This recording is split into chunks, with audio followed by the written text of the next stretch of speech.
हिंगोलीतले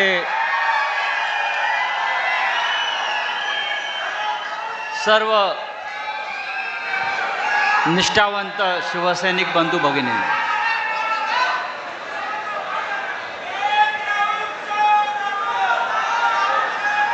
सन्माननीय शिवसेना प्रमुख उद्धव ठाकरे साहेब,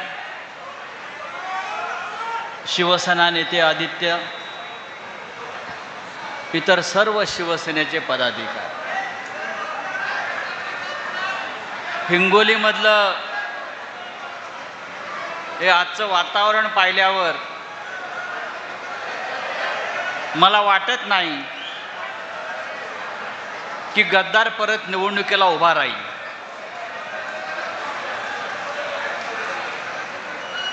आज आम्ही सकाळपासून विदर्भात आहोत. काल विदर्भात आलो, नागपूरला उतरलो. आमच्याबरोबर विमानामध्ये राज्याचे मुख्यमंत्री होते आणि विमानतळावर बाहेर हजारो शिवसैनिक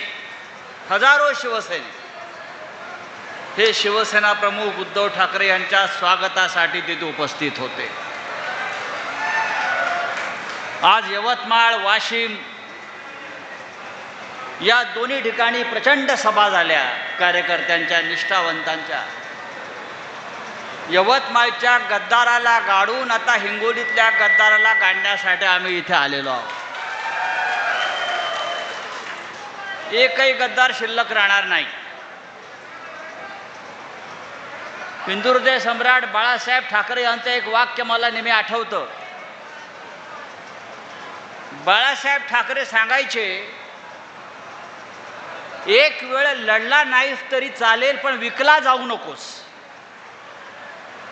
आणि हा इकडला गद्दार विकला गेला 50 कोटीला. 50 कोटीला खासदार विकला गेला. स्वतः लिलावामध्ये उभा राहिला आणि म्हटलं माझी किंमत करा. आणि 50 कोटीला त्याला जसे बैल गाढवं विकत घेतात तसं त्याला विकत घेतला या खासदाराला. मी 2-3 दिवसापूर्वी पाहिलं की आमच्या शिवसैनिकांनी त्याचा रस्ता अडवला,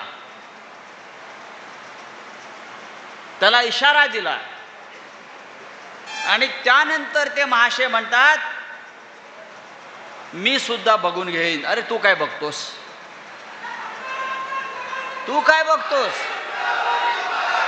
या निष्ठावंतांच्या फौजेशी लढाई करणं, सामना करणं ही सोपी गोष्ट नाही आहे.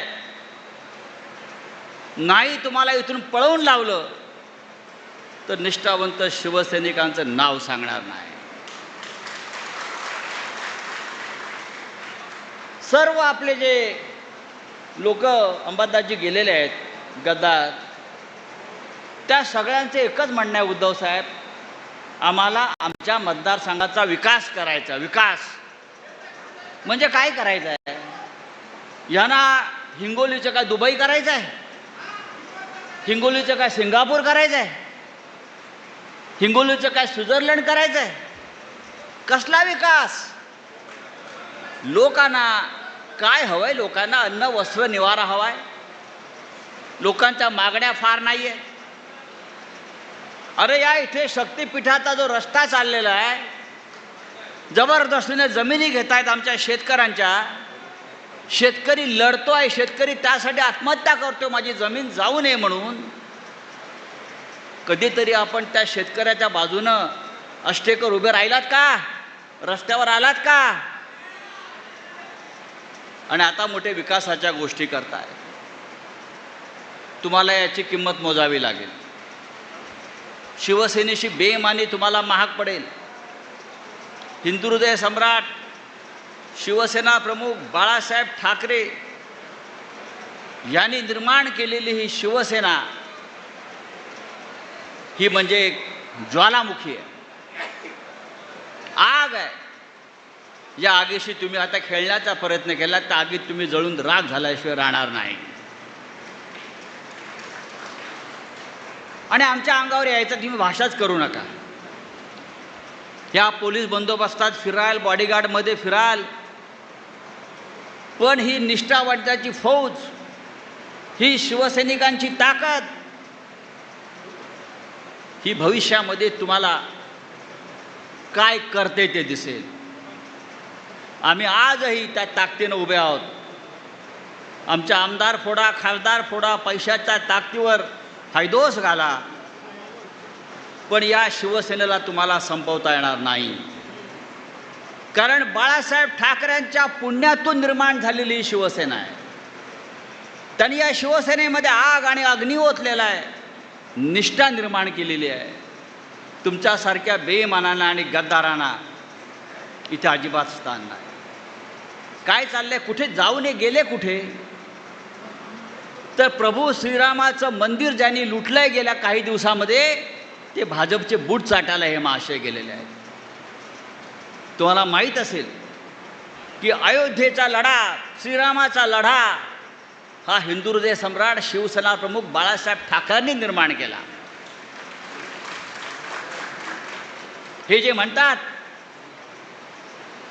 क्या हमने राम को लाया है, अरे तुम्ही काय रामाला आणताय? राम आता परत वनवासात निघालेला आहे. राम आता परत वनवासात निघाला आहे. अयोध्येमध्ये गेल्या 6 महिन्यापासून रामाची दानपेट्या चोरीला गेल्या.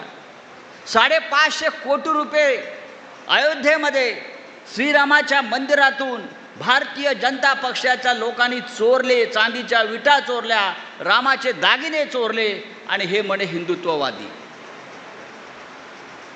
हे हिंदुत्ववादी. या भाजपवाल्यांना कंटाळून राम आता परत वनवासात निघाला असेल तर आपल्या सगळ्यांचं कर्तव्य आहे, त्या रामासाठी आपल्याला परत एकदा मोठा लढा उभारावा लागेल आणि रामाला वनवासात जाण्यापासून आपल्याला थांबवावं लागेल. आणि त्यासाठी या भारतीय जनता पक्ष आणि या गद्दारांना गाडावं लागेल. आणि माननीय उद्धव साहेब त्यासाठी जिथे आलेले आहेत. तुम्ही आम्हाला यापुढे विकास निधी याच्यावरती प्रवचनं देऊ नका. तुम्ही सरळ सांगा, माझी किंमत 50 कोटी रुपये होती, मी विकला गेलोय. खरं म्हणजे तुझी किंमत 500 रुपये पण नव्हती. माननीय उद्धव साहेबांनी जर त्यांना खासदार केलं नसतं तर काय त्याची किंमत होती. पण हे 2029 साली याला परत 500 रुपयावर आणायचं आहे आणि पुन्हा एकदा इथे शिवसेनेचा खासदार, शिवसेनेचाच खासदार प्रचंड बहुमताने आपल्याला विजयी करायचा आहे. जय हिंद, जय महाराष्ट्र.